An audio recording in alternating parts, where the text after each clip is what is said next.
All right, live here, episode 3 of the Grandsire podcast. We know it's the podcast with the most creative name out there. I'm very excited about this guest today. It is, of course, Coach Marc Montoya. What's going on, sir? How are you? I'm good, man. How are you? Good. Thank you for having me here. Of course, I'm excited for it. I'm used to interviewing MMA fighters and stuff, but I feel like coaches they bring such a different perspective to everybody else because they don't see the fight game the same way fighters do. Yeah, 100%. I mean, most of the coaches have been fighters, but when you get thrust into the coaching world, it's different. Yeah, for sure. It's something that is unique to the entire sport. I mean, you guys were coming off the big weekend. Did you ask to do a lot of media though? I mean, I saw Anthony Smith obviously doing a ton of media. Have you been asked to do a lot of stuff yourself? Yeah, there's always I always have media obligations. I mean, do you like it? Is it something you enjoy, or is it like we just got to get through it, move on to the next thing? Sorry, are you still there? Yep. Can you hear me? Okay, I can hear you now. I was just saying Sorry, say that for again. the for the media stuff. I mean, do you enjoy doing it, or is it just kind of something you have to sit through? No, I don't. I don't mind doing media. I think it's just part of the whole process. It's something that we live in. We live in a world of pro sports where there's fans out there that obviously support the sport, and it's up to us to continue to give our 2 cents and go out there and have a platform for people to be able to interact and have these type of shows or ask questions or whatever strategy. For sure. You guys are coming off a very big weekend though with Anthony Smith. I feel like you guys shut a lot of people up. Especially with yourself too, because I feel like a lot of people were saying negative things in the past. But I mean, do you feel satisfied coming off this weekend with Anthony Smith? Yeah, I feel really satisfied. It's something that anytime, listen, I've been doing this for a long time. It's something that when you win, everyone's saying you're great and they want you on their shows and all this stuff. When you lose, everyone's saying that you suck and you should never do this again, whether it's the athlete or the team or the coach or whatever. So it's just part of the territory. The one thing that's interesting is that it's easy to say what you think should happen from afar. It's hard to go do what Anthony just went and did. I mean, he's coming off a couple losses. He's coming off of in 2018 being the talk of the town, and then he goes and beats Gustafsson in his hometown in Stockholm, and then we lose a couple in a row, and it's just it's tough to deal with. It's tough to navigate through mentally because as a fighter and as a team and a coach, it's hard not to look at yourself and go, "Damn, what happened here?" And the good part though is that one of the things that we've talked about, Anthony and I, is we have to pick growth over company, and that's something that's not easy to do. Sometimes when you're not successful, you start looking and pointing fingers, and it's hard to look in the mirror. And all of us as a team had to look in the mirror and say, "We know we're better than this. Let's go get the job done." And it happened on Saturday, and he made it look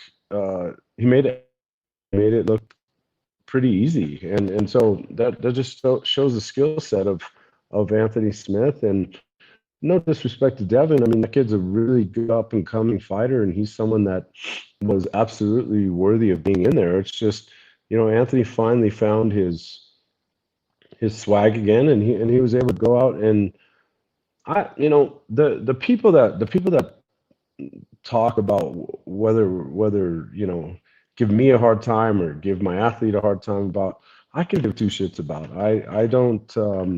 I don't put my stock into those people. Those people don't have my phone number. So if they had my phone number, then they could call me and explain to me their thoughts.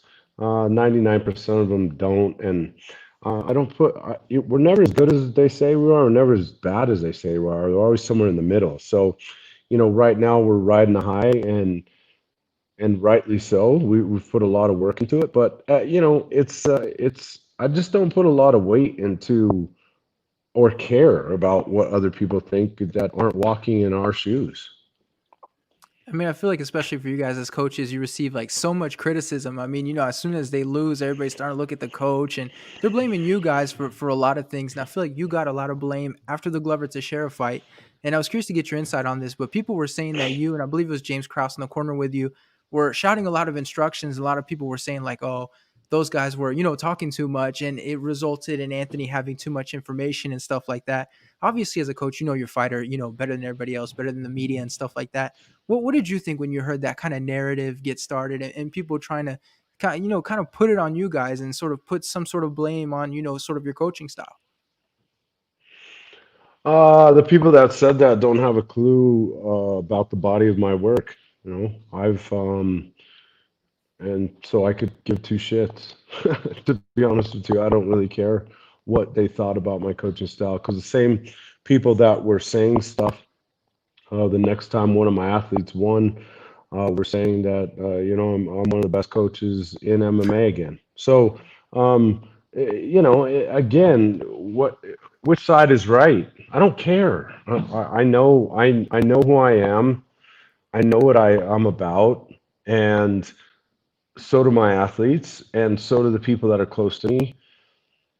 And pro sports is very fickle. It's something that is you're only as good as what happened yesterday, and honestly, after 24 hours, they forget about you anyway. So, and when you lose, they want it. They're trying to make headlines. They want for people to click on their show, and they want to say this and that, and um, you know I know who my friends are. I know who my family is, and I know who my athletes are.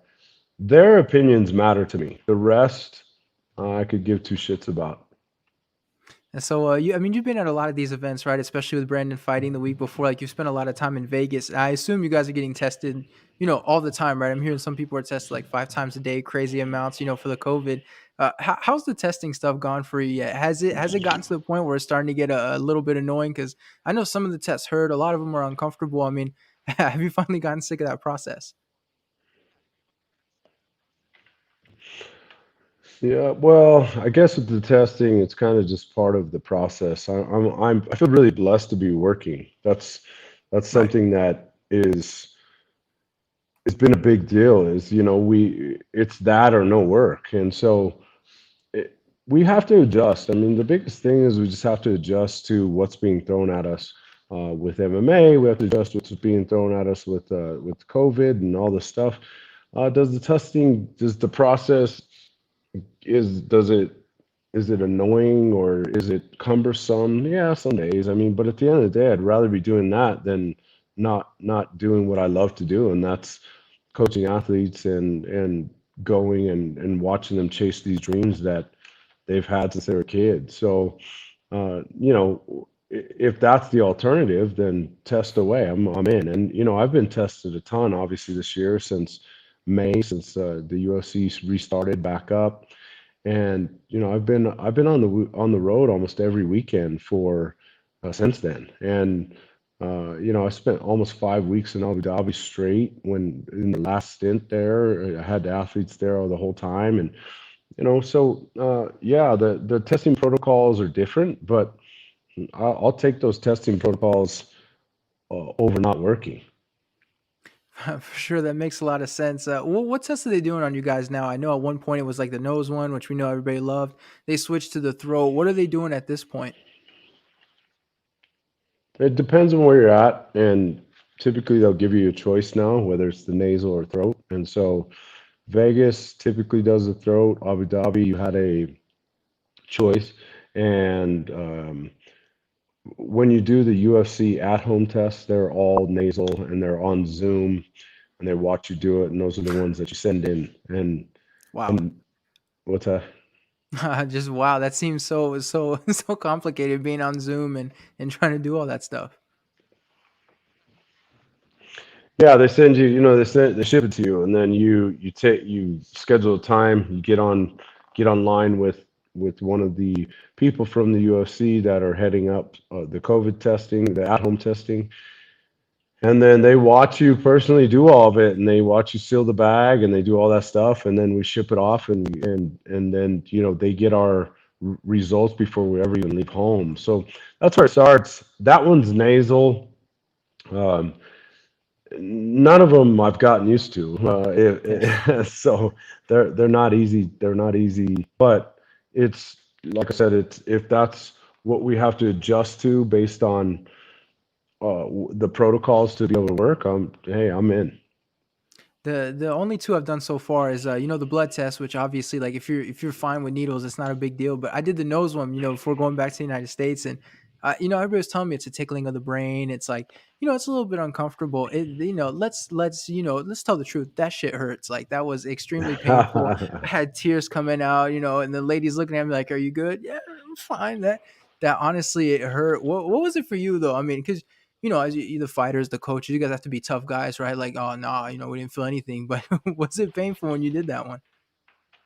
No, most of the guys are choking on the throat one, and teary eyes on the nasal one. And one of the issues is I know myself, I have a bad deviated septum from fighting and Oh yeah. training and all that.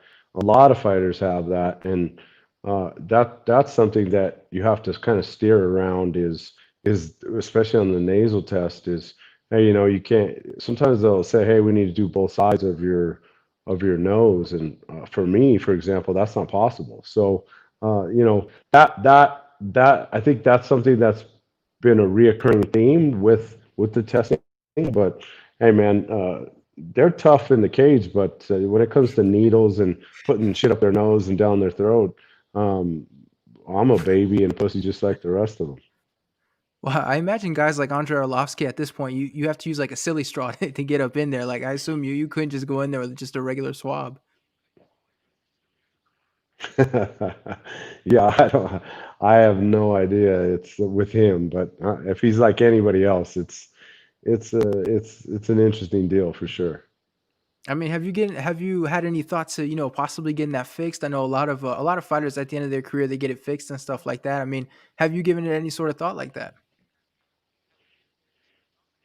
Yeah, I've given it thought. It's just there's two reasons I haven't. I've had several fighters in the past go get that done, and their results weren't amazing, and they actually had to get multiple surgeries, and said to me after both of them said to me after they did it, Coach, I would have if I had known that this was going to be like, I would have never done it. So that's been one, and then two, I consistently train with my fighters. I train with them every day. I'm still on the mat every day with them, grappling and flow spar. I don't hard spar anymore, but I still flow spar and grapple and wrestle and clinch and all the stuff with them. So I'm still on the mat, and I don't know. I never because of those two reasons, I've never gone and gotten that fixed, and I think I've just grown used to it. So And so, are you snoring and all that stuff? Like, is that things you've had to live with? that's actually a good question. We're as a team, we read a book every month, and so one of the books we actually just got done reading in November was a book called Breathe. It's by James Nestor. He actually talks about a lot of these issues. There's a lot of one of the things we've done over time is we've become a culture of mouth breathers, and he's essentially said, if you look back at our ancestors, he said that our ancestors used to chew about 4 hours a day because they were chewing hard food like meats and nuts and those kind of things, and their jaws were wider and bigger. And the what happened is as we grew and evolved and our food sources grew and evolved, they became softer, and so our face structure started to change, and actually our jaw started to narrow. And so one of the reasons why we have dental issues is because of that. He makes an analogy in his book and says that if you go look at most animals have straight teeth. It's because their jaw has stayed the same throughout the ancestry of where they are at today. And so with humans, we've actually digressed in that sense. And what it's done is it's created mouth breathing has created a lot of issues, whether it's sleep apnea, snoring, diseases, those type of things. And so um, as I was reading this book, I was actually talking to Alex Hernandez about this. He's the one that actually pointed this out to me, and I actually listened to James Nestor on Joe Rogan. He was on Joe Rogan's podcast, and the whole one of the ways to help fix that is to when you go to sleep at night, you actually put a piece of tape on your mouth. And so it forces you to breathe, inhale and exhale out of your nose instead of from your mouth, which stops the snoring and the sleep apnea. And at first I was like, man, this is some bullshit. It sounds skeptical. But I actually got into it, read it, and I was like, you know what, I'm going to try this. And so um, I've been doing this actually since Alex Hernandez's fight, which was what, like 3 weeks ago, and I haven't slept better, to be honest with you. And my wife's not kicking me every night because I'm snoring and waking her up. So um, it's interesting that you asked that because that's been a new development, and to learn. One of the things he said is our Native Americans, they would get a mouthful of water and then they go exercise. And it taught them how to breathe, inhale, exhale out of their nose, and actually increase their cardiovascular system. And there's many trials that they've done with athletes, professional athletes, that have learned how to do this, and they've actually improved their performance big time. So I'm always up for learning and finding new ways to help our athletes grow and evolve, and I think that's one of them, based on the research I've done. So um, because I've had success with that, and I've been sleeping great, and it's actually working. If you came in the middle of the night, you'd see my mouth taped shut, and you'd be like, "What the hell?" Right? So, but but go take a look at that. Go take a look at that and do some research on it. It's pretty interesting. It's fascinating. Or anytime you start to go back towards the caveman stuff and see what the people were doing, or you figure out why the body was designed certain ways, like even the fact that we can keep muscle if we continue to use it, and why we store fat and stuff like that. It's fascinating. The more you go back and look at that stuff, and then the more you see like today how we've deviated so far from that. Yeah, it is fascinating, and I think it's one of the most special times to be alive today. I mean, we have all the luxuries you can think about. We have computers and that are basically our phones that we carry around. Any information you want, you could pretty much find on YouTube or online, and it's a fascinating time to be alive. It's and all the luxuries you could think of are present, and we're not living looking over our back thinking we're going to get eaten by a lion or a tiger or a bear or something like that. So um, unbelievable times that we live in, but from our ancestors, we've really grown in the sense of in a lot of good ways, but in some of those things we haven't. And I think, like for example, what I was just explaining about the breathing via our mouth instead of our nose. That's something that hasn't been. I don't think has been passed down or carried on through very effectively. So when you look back at it, you can always, say, "Man, they had it figured out back then." Well, I think Right. this is the best time to be alive, present day. But we can absolutely still learn from our ancestors for sure, and take that stuff and continue to grow and evolve present day because of that. 100%. I was reading something that was interesting where a lot of people they think like humans, if we don't have tools, we're kind of useless. And I was reading that the biggest thing that humans at the time had for hunting was our stamina. Like they were saying, a lot of these animals are meant to run fast, but they're not meant to run long. So, like for example, we could follow a mammoth on foot for like 3 days, and by the end of it, he's exhausted, and we're still ready to go because we're used to moving that much. And it's so interesting hearing stuff like that because I feel like I don't think we realize just how good our cardio is, especially when we start to compare ourselves to athletes and things like that. Like obviously you're not going to be, as developed that way as maybe they are. Yeah, I think, I mean, you've seen it before. I think it's called subsistence hunting. Is that what it's called?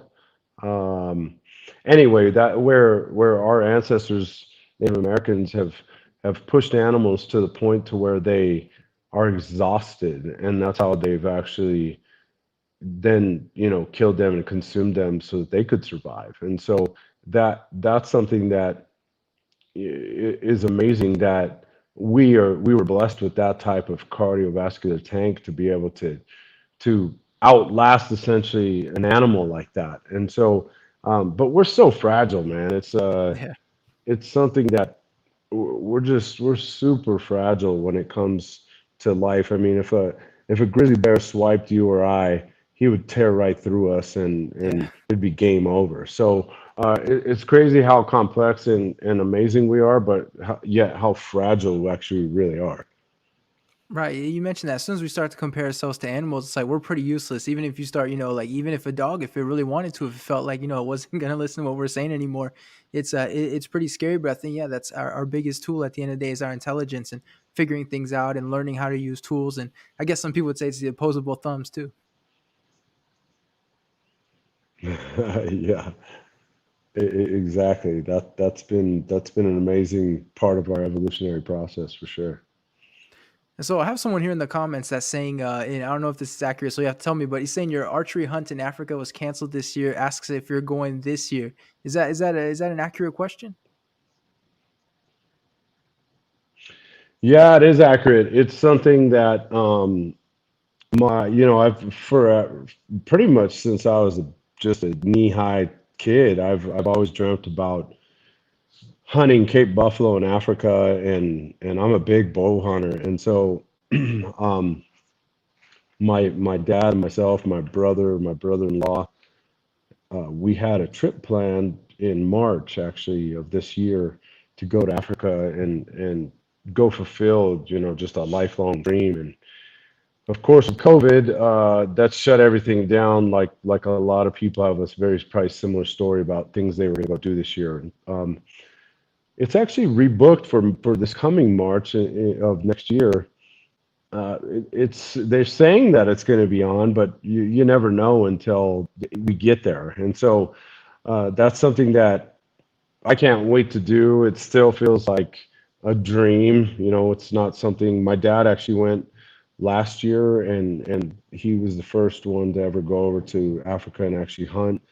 And so he had such an amazing time when he came back. He's like, we have to do this as a family, and so we actually booked this trip. And yeah, man, it's something that to go shoot one of the most dangerous big game animals in the world with your bow is something that I don't know, man. That's something that gives me the goosebumps for sure, and I've always dreamt about doing. So I pray that this next year I actually get the chance to do it, and so we'll see. But yeah, it did get canceled, and freaking COVID, man, put a damper on that. But hopefully it was just temporary delay, and I get to go enjoy that with my family and go fulfill one of those lifelong dreams.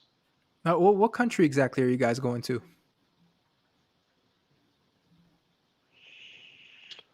Near Johannesburg. Oh, okay, so in South Africa in that case. Correct. Yep. And so how does this happen? I mean, I imagine hunting an animal like a buffalo. You mentioned they're so dangerous and everything. You see them, they fight lions and hippos and stuff like that. But how does the archery, trying to hunt something like that with a bow? I imagine it's you'd imagine hitting them with like 5 arrows and they just turn around like something kind of scratch their shoulder or something. I mean, what kind of does it take? I assume it takes a special kind of arrow to take down that kind of animal. Yeah, for sure. I mean, here, I live in Colorado, so hunting elk with a bow, it's a big boned animal, and that's something that you archery requires practice, and so it also requires you being a good hunter in the sense of being able to get that close. You Yeah. getting 50 yards ish or closer, and so. Um, I grew up rifle hunting as a kid, and then I was like, man, I'd really like to try bow hunting. And then when I switched over to archery, I was like, man, I love this. It is such a challenging pursuit And not that rifle hunting isn't. It's still challenging for sure. It's just a different challenge, and so I loved it. And then when we booked this trip, I obviously knew that I've never shot an animal that's been that big, and so when I went to the archery shop, I had to get everything. I actually got everything new. My bow didn't have the. I didn't have an 80-pound draw bow. My bow that I used here in North America went up to 70 pounds, and I got an 80-pound draw bow, and also had to get used to that. And the arrows are so much bigger, and the broadheads are so much bigger. I mean, you're shooting like 800 grains of arrow broadhead, and the entire makeup of that setup is 800 plus grains. And when you, for example, when you shoot an elk, that those setups are 400 to 600 grains. So you can imagine that, the difference and the diameter of those arrows, and just the weight of those, and the whole thing is just, it's very different. And you absolutely use a fixed broadhead, and so it's something that is it's still archery hunting. It's just you're souping everything up, and because that animal is so much bigger, and they're really tough skin, and they obviously hide, and they obviously also, their bone structure is very different in the sense that their ribs overlap. And so you have to have something that's going to go through all of that and still hit vitals, and take care of the job right away. And so obviously people, and I'm not going to be the first one that's ever done that. People have gone out and shown that this is possible, but it does take a lot of practice and figure out what setup works best, and to have the right gear. I mean, how dangerous is it though? Because you hear about animals like that, and they're just terrifying, and they're always on the defensive, willing to attack and stuff like that. How dangerous is it for you guys? I assume you can't be out there on the jeep making all that noise. Like, what's the element of danger like?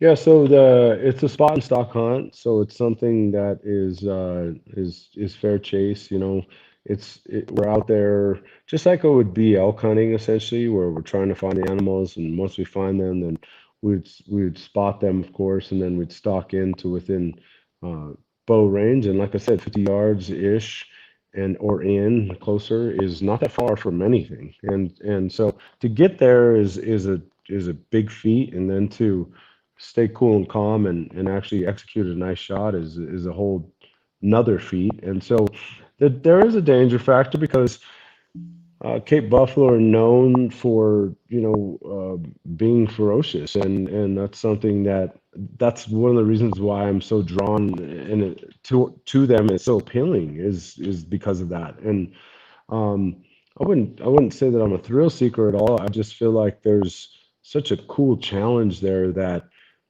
you would never experience otherwise. And so that's one of the reasons why I want to go there. And you have to have a guide where we're going, and so that's the requirement for the spot we're going in South Africa. And those guides do carry um, rifles, and so in some instance that you weren't able to put that Cape Buffalo down with your bow and arrow, and multiple shots, it didn't happen, or something charged you, there is an option for them to be able to obviously protect everybody with those big game rifles. So that's the secondary backup. But my hope is that, just like any hunt I've ever been on, practice and practice and practice, and go make a ethical shot, and it's lethal quickly. And you know a minute later we have a bunch of just amazing meat, and that to share with the village. You can't bring any of the game over from. It's not allowed from Africa to the United States. So that's not my rule. That's the rules that they have been regulated between the U.S. and Africa. But the thing that is really cool, and one of the reasons I really am looking forward to this, because you the villages, a lot of them, to get an animal like that is life changing for them, especially for the meat that they can obtain and the bones and all the things that they the hide and all the things that they do with those animals. And so to be able to eat it there and then also enjoy it with the village there, or villages there, and watch them continue to flourish and grow because of that. That's something that's a cool part. That's a one of the cool parts for me is to be a part of that as well. Well, I think that's the thing about hunting too. A lot of people they hate the trophy hunting and stuff like that. But when you hear that, people are bringing back the meat, or in your case, you guys can't bring it back, but you still find a use for it, and you find a use for the hide and stuff like that. I feel like that's what makes it worthwhile. That's what makes it good. Like people might maybe frown upon hunting or something like that, but in this case, you guys are doing something. Everything is done ethically. I mean, even hunting with the bow, it goes back to sort of how the Native Americans and stuff like that were doing it, and you guys are still giving the meat back to people, and it doesn't feel like anything goes to waste with the way you guys are doing things. Yeah, yeah. It's funny to me that hunting gets the controversy that it gets, given the environment that we live in. I mean, it's we have so many choices, obviously, for food nowadays, but how many countless documentaries have we seen about the amount of trash that they try to feed us, um, especially when it comes to meat? And to go out and hunt something yourself, I think the reason why there's controversy is because I think the killing is what people are after. Yeah. Um, and to be honest, if you've ever done anything that has required any crazy amount of energy, whether it's a fight or a marathon or to go hunt elk with your bow or Cape buffalo or something like that, the process of the entire thing is why you do it. It's not just the result. And so the other bonus when you go hunting is that when you shoot an animal, you have the ability to provide that meat for not only yourself but your family and friends. And what else can you go do out there that has that as an element? And so the killing part, to be honest, is if you ask any hunter, is the lead up to it is amazing because you're in the element, you're in that animal's element, and that's something that if you do get the opportunity to harvest the animal, that means that you trick them in their element in the sense of not detecting you, and their job is to detect you. And so there's a lot of good things that come from that spiritually and just the whole thing. The killing part, when you walk up to an animal, I've never, I was raised that when we shoot an animal, that we walk up to that animal and we put the sign of cross on their forehead and we thank God for what was given to us. And um, there's some sadness there too, for sure. But it's so it's not like it's just all joy, like, oh, I killed something. It's the entire process of getting there, and then the fulfillment of being able to provide, like our ancestors did with meat. So for for hunting to be a controversy, or people to frown upon that, there's the same people wearing a leather belt and saying that it's not okay to go hunt, and so or they have a leather couch or leather seats in their car, or there's a lot of things. I mean, even people that eat, um, that don't eat meat, for example. There's a lot of animals that die when they go through those fields and produce those crops from those big combines, or however they're getting that source of food. And so it's I've never understood that argument. It's interesting because in France, especially the region where I'm from and I have my family, we have a lot of issues with figuring out the balance between the animals, the hunting season, and the issue is either they're hunting too many animals or not enough, and there's an overpopulation. And the thing they started doing is sort of breeding these animals in captivity, like pheasants, for example. And then there's like a season where they release them for the hunting season. But it's interesting because there's a certain balance where you can do things right, and this region in particular, we haven't been able to do things right. It's like you either have way too much and they eat everything and it creates a problem, or there's not enough in this case, and then you have to go out and you have to try to breed more. It's it's definitely an interesting thing, and especially with the farming where farming is the reason that a lot of animals have had issues, and there's extinction and stuff like that too. Yeah, for sure. It's funny you bring up pheasant hunting. I'm actually going pheasant hunting here in Colorado on Thursday, Oh yeah. and those are all wild birds that have been obviously pheasant aren't from North America. They're actually back in the day they're brought over from China, and but they flourished in the U.S. in certain parts of the U.S. And so in eastern Colorado, it's always been, well, not always, but for a long time, it's been really good hunting out there. And it's funny because my son, I have a daughter and a son. My daughter's older. My son's 13. My daughter's never been interested in hunting, but my son has always been interested in it. And I've taken him out since he was 4 years old. And you know what he rarely talks about? The animals that we killed.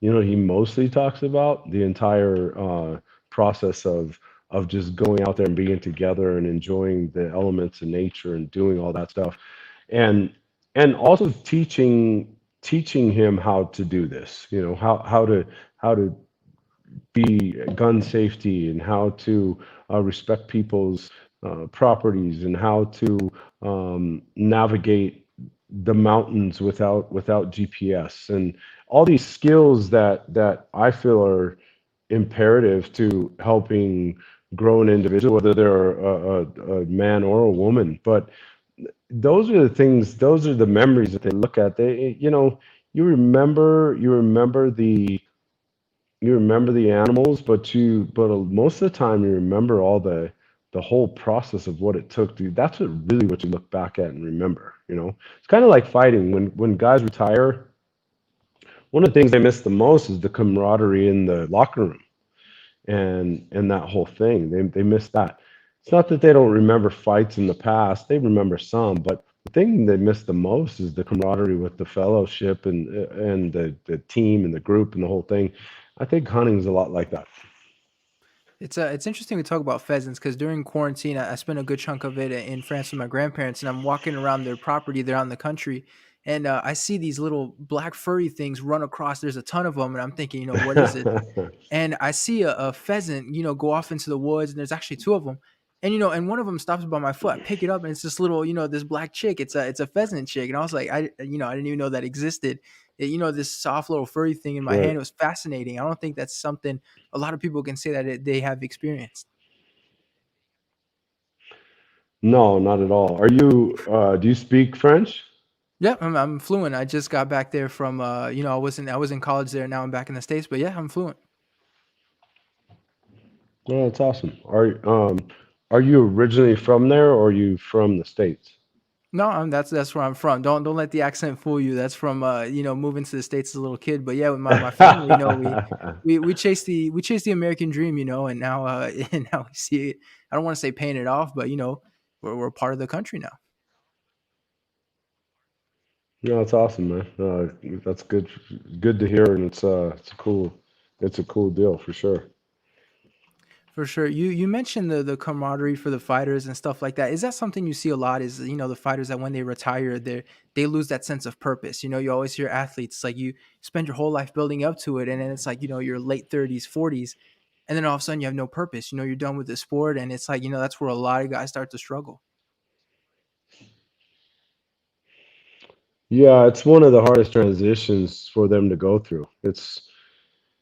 Um, it's tough actually. In order to be great at fighting, you got to sacrifice everything to be great at fighting. And so, you know, and all these guys that I train, they're young. And so, they see their friends out there making, especially at the beginning, these fighters don't make anything. They're practically starving, and that's any pro sport for you. I mean, coming up is something that's really tough. But the ones that are left are the ninjas, and so those guys have to devote everything that they've got to fighting, and especially if they want to go make a living, like in the UFC, go enjoy their time period that they can in there and go maximize their opportunity. with their platform financially, the whole thing, chasing dreams and all that. So um, when they do that, it's they sacrifice everything that is presently in front of them. But to be honest with you, if you think about it, let's just say a fighter retires in his late 30s. They're not old. They're old Yeah. for sports. They're old for pro sports, but they're not old. So, they they've learned a lot. I feel like they can take all the stuff they've learned on the mat and in the cage and all that, and go be really productive outside of fighting. It's hard. You're never going to replace the thrill of winning a fight. That's that. You and to feel the losses like they do, it's almost like someone dies. That's how losses feel. So the major swings of emotions from fighting, especially the highs, that's what they're always chasing, is you're not going to replace.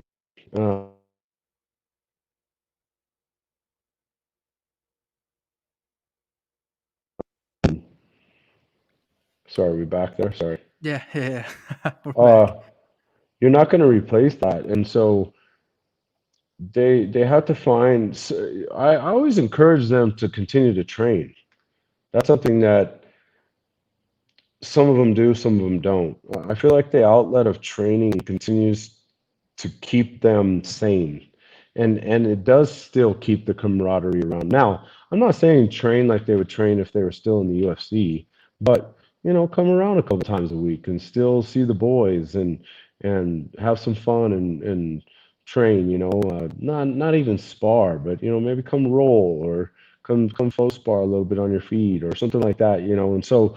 Um, the ones that do that seem to transition better. The ones that completely leave the sport either have transitioned so great that they found something they love and they're just devoting all their attention to that, or they're a little bit lost and they're like, man, I'm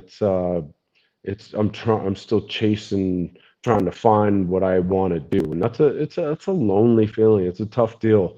I always feel for them when we get to that point in their career. I mean, two guys who clearly have their future sort of mapped out, or at least have a bright future, is the two of your fighters, James Krause, clearly with his coaching and stuff like that. You can see, and even now, it's like he's doing it now, and he's excellent at it, and we see the bright future.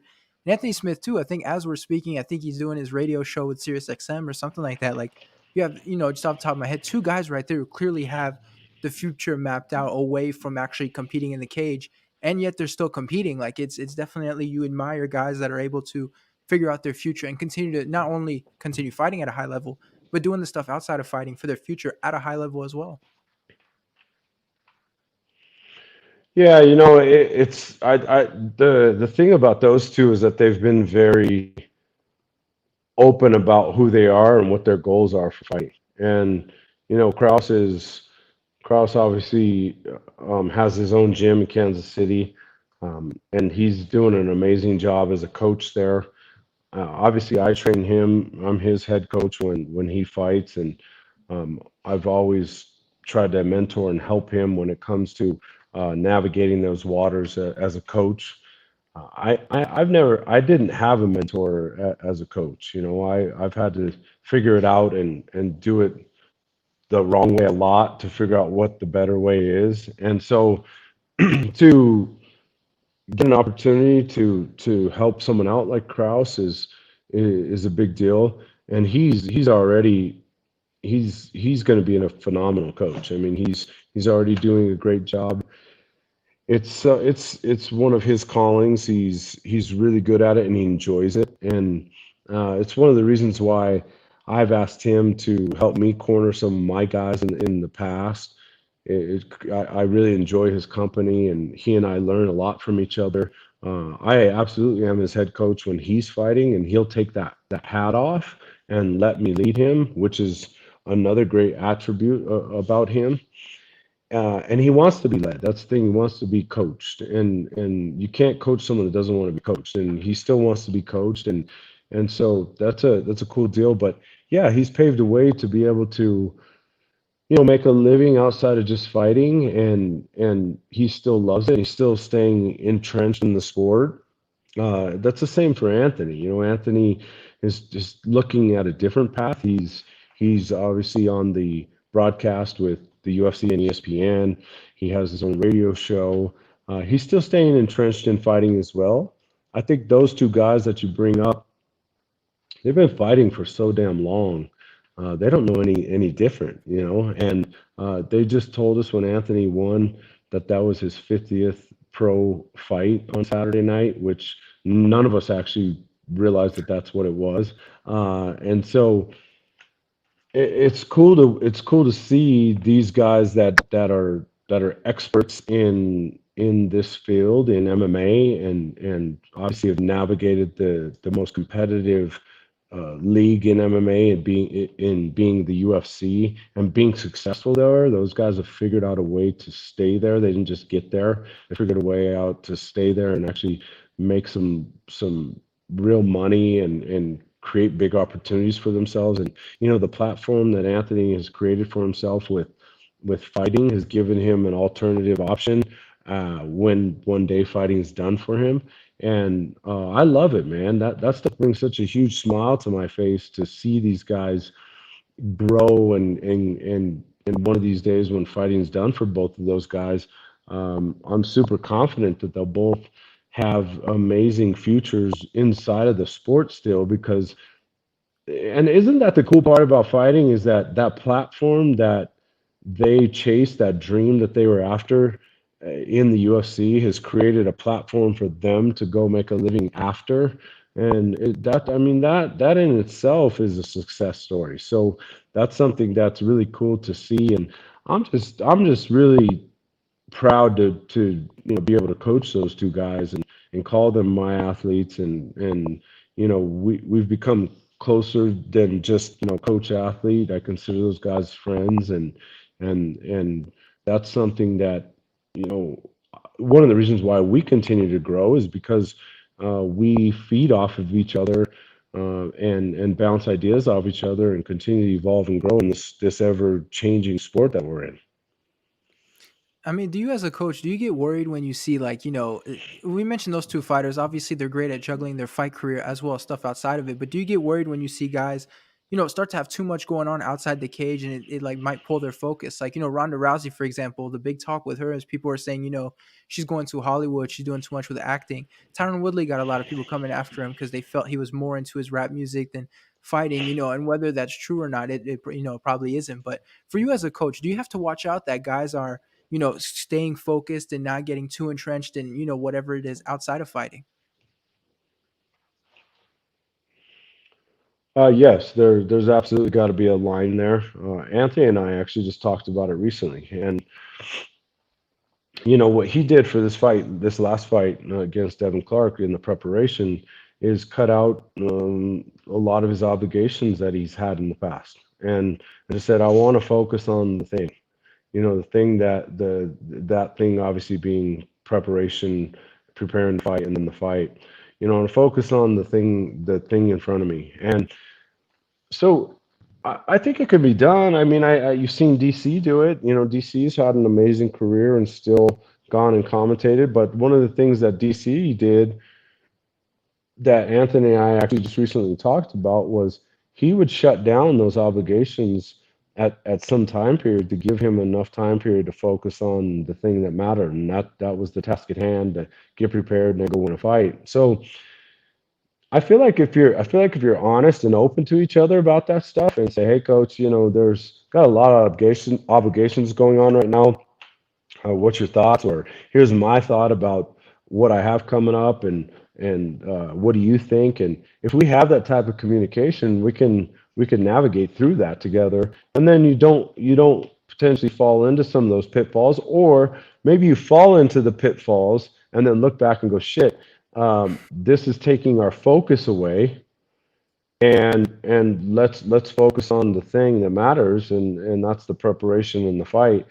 and just put this other stuff on the back burner temporarily because we still want to have it intact for them. I get it. As a fighter, you're not going to fight until you're 65 years old. So, it's you need to have other opportunities. It's just, can you navigate through the waters of preparing and then being conscious to back burner some of this stuff so that you can go be successful in the cage.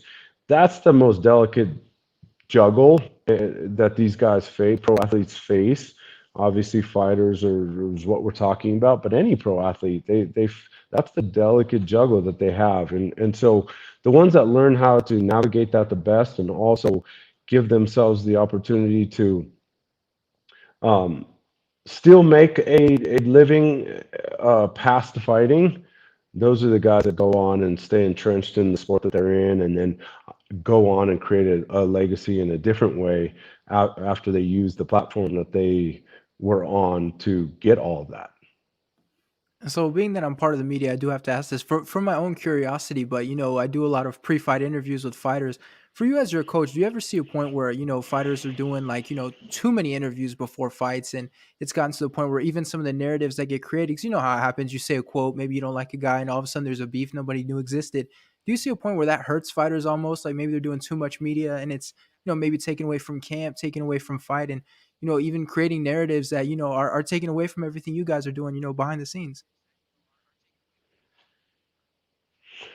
Yeah, no, I think there's got to be a fine balance of all of this, and I think that's where good management comes in. Your manager and their team needs to help you navigate through some of that.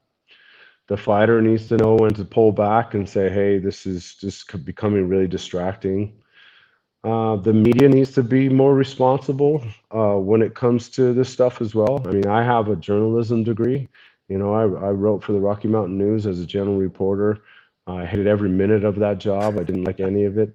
Um, but I did go and study journalism in college, and one of the things that one of the steadfast rules is to report facts and be unbiased. And with the platforms we have today, I'm not sure that some of the media people have even heard that, or even know that that's a thing. And so um, I think there's a responsibility on the media side too to check sources and confirm things, and understand that if a fighter says, "Hey, I can't do this interview," to not then be upset, or put nonsense into a caption or a clickbait to where um, they're upset because they didn't get the interview with said guy, right? And so I think there's a responsibility amongst everybody involved. Can there be too much? Yes, there can. And sometimes I'll tell you, one of the biggest complaints I hear from fighters is that the media they all ask the same questions. Yeah. And Yeah. and so, if you do 5 interviews today, you feel like you could have just done one because you Right. got asked all the same questions. What was the preparation like? What do you think of your opponent? Blah blah blah. It's all the same stuff. I think the media guys that go past the base questions and actually ask some things that, or do research on what makes these guys tick. I think that's how they then make their name, is what do you know about this guy that most people don't know, and can you get him to talk about that? And if you can, then that's something that will shine. It'll shine out for not only the fighter, but it also shine out for the media member, and then that's information that is valuable for the audience because they're like, oh man, I didn't know that, or that's an interesting thing, or I disagree with that, or I agree with that. But the cool part is that you got that out. So the question was, is there too much of it? Potentially, it's up to the management team, and it's up to the athlete to be honest about it. And some they have obligations contractually to do, and some they're doing because let's be honest, at some point you're not going to be doing this anymore, and are people going to still want to talk to you? The answer to that is no, probably, and because people move on, that's just how we are. So, take advantage of that. Take advantage of your platform. Take advantage of growing your platform so that you can catapult yourself into other careers potentially, like what we just talked about with Anthony and James and some of these other guys that have done phenomenal jobs of getting other platforms involved or other things involved because of their platform. So, uh, yes, there can be. It's just there has to be some transparency there from the athlete so that as a coach or as a manager, we can then help navigate some of those waters and shut some of it down or add some because they're not getting enough of that. And so it could be a little tricky there sometimes. It's interesting you bring up the journalism degree because I feel like there's a lot of people that, when they have the degrees and stuff and they take a look at the MMA media, a lot of them are like, whoa, what are you guys doing? I think a lot of people criticize a lack of professionalism. And it's interesting you bring up the being unbiased because I feel like sometimes when I see guys put up like, here are my top 10 favorite fighters, or, I'm really hoping for this guy. And it's like, if you're part of the media, like, you have to take off that fan hat and you have to be able to just analyze what's happening and without being biased. I mean, is that something you see a lot of people that start to take on the favorite fighter, start to take sides when in reality, you have that role of just analyze it and report things as they are. Yeah, I mean, I'm not sitting here saying that we don't have any good media in MMA. No, for I'd be sure. lying if I said that. I think what happens is everyone wants to get theirs, and at what cost do you do that? And so, um, do you bend the truth a little bit? Do you put up a headline or clickbait that is, you know, off or wrong or right? How do you navigate that? And so that that's always my question is and look, this is how I feel. If you feel one way about something or someone, great. And if you want to go out and say that, awesome. But still have a consistent feeling when you get in front of said person or when you talk about that person again, don't waver. Don't waver. If that's your thought about that person, then don't waver. You can't say they suck one day and they're great the next. Doesn't that doesn't make sense. That just means that you're being very fair weather when it comes to reporting. If you say something about somebody, then stick to it. Stick to it. Or if you made a mistake in that comment, then own up to it, right? And so um, I think that the platform of which that we all have has to be navigated very delicately, and it also there's a lot of responsibility there for all of us involved, and the fighters, the coaches, the media, everybody included, the promoters, everyone that's involved in this. It's very important that we understand all of that. And to be honest, man, if you feel one way, I think one of the reasons why people like Dana White so much, and why they also hate him, some people, is the dude's at least honest. Yeah. And I love that about him. Like I love that about him. At least he's honest. Doesn't bullshit you. If he thinks it's messed up, he'll tell you. If and I love that stuff. And it's at least you know where the guy stands. And so and some people don't like that because they think that's pompous or whatever they want to say.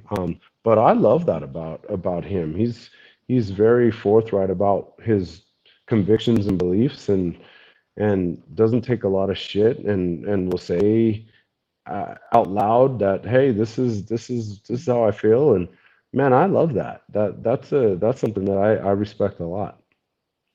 There's a lot of people in the group chat that want to know about the future of two fighters, and so I have to ask for the people, right? For first things first, though, there's a lot of talk, and I know a lot of it was Hey, we fueled by have a we have a group chat. well, it's the YouTube comments. Yeah. Okay, let's go. Let's go. So people want to know about your fighter James Krause because we know the big thing in the media right now is we're seeing interviews with Joaquin Buckley, we're seeing interviews with James Krause, and there's clearly some heat going on, and it seems like there's a future in this fight.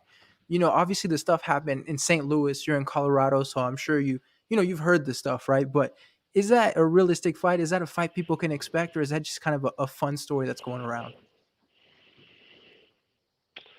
Well, I think there's a lot of factors there.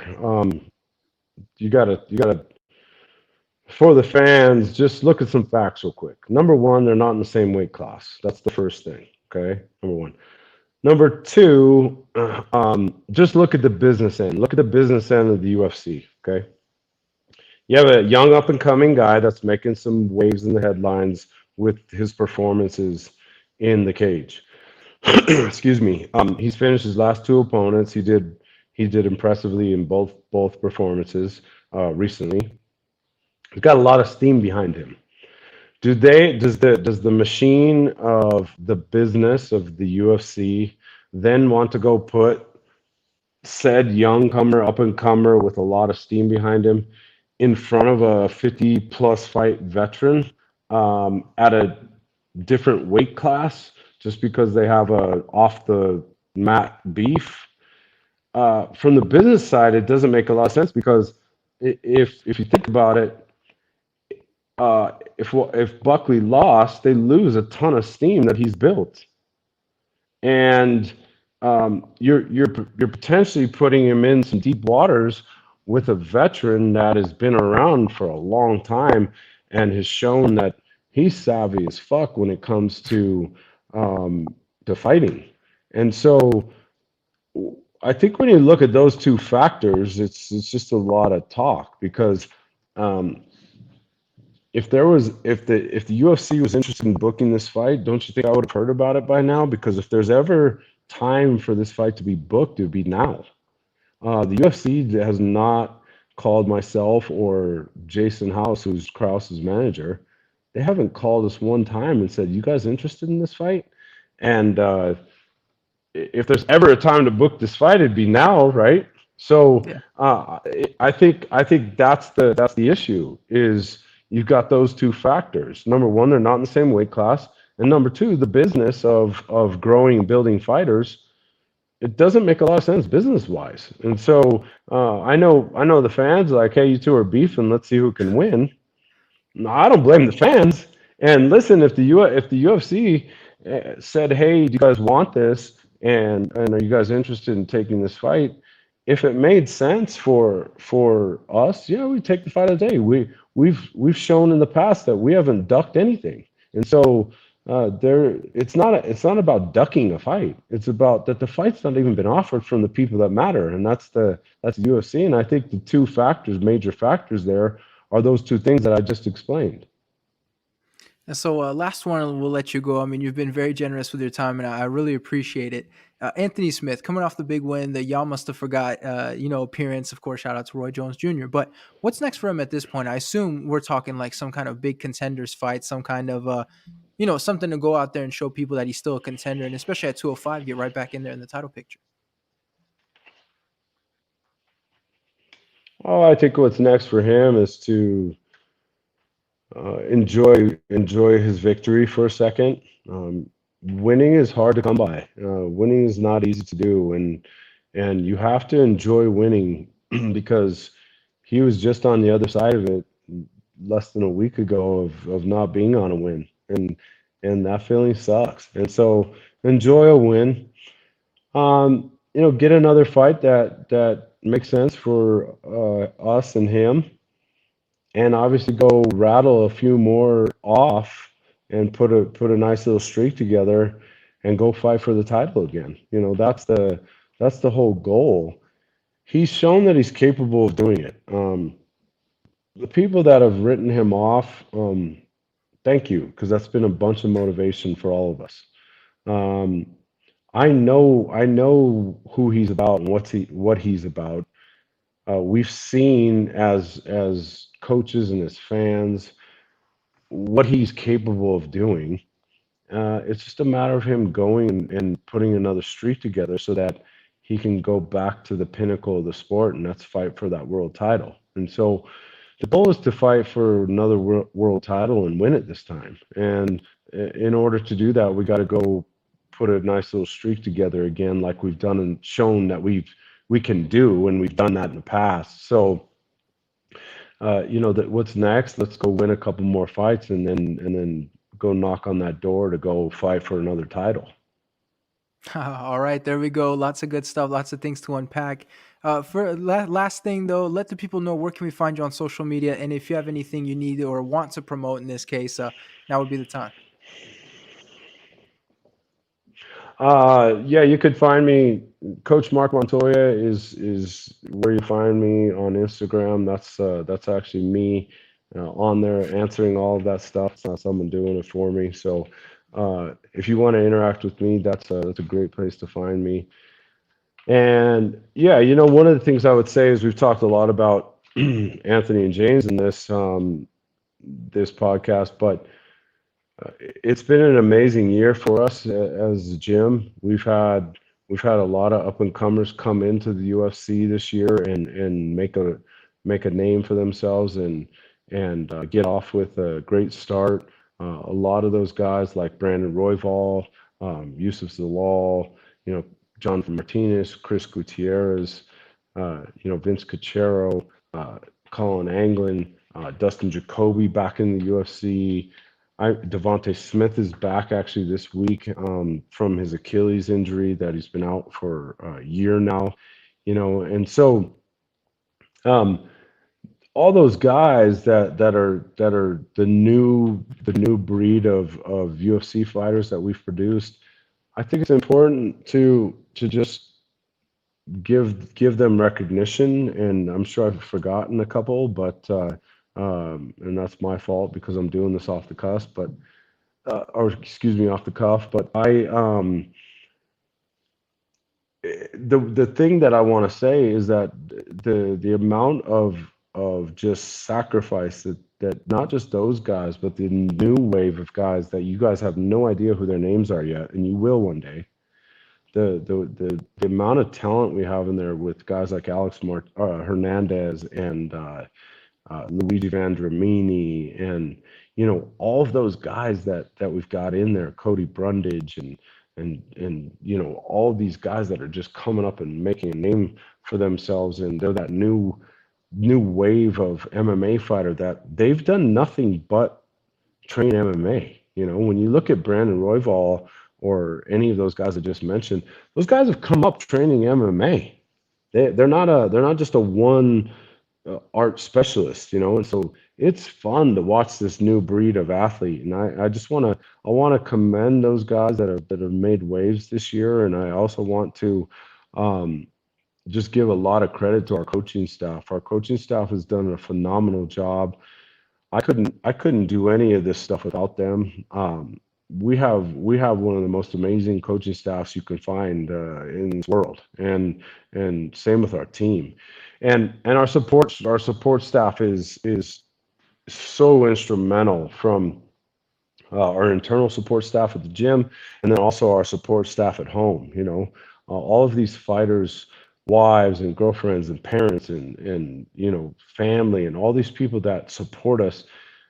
Without that support, it's not possible. And so I say all this because I always say this because I feel like it's true, and I know it's true, is that the real superstars in these stories and in all of this are the people whose names you have no idea about, those people that are in the background, and those are the people that matter. Those are the real superstars. My wife, my two kids, those are the real superstars. Those are the people that are sacrificing their time away from me so that I can go give my time to someone else, um, and doing it with a smile, not bitching and complaining. And all these wives that do the same, and husbands or whatever it is, that part right there, there's not enough credit given there, because without that support, none of this is possible. So I just want to make sure that I acknowledge those people, because those people matter the most,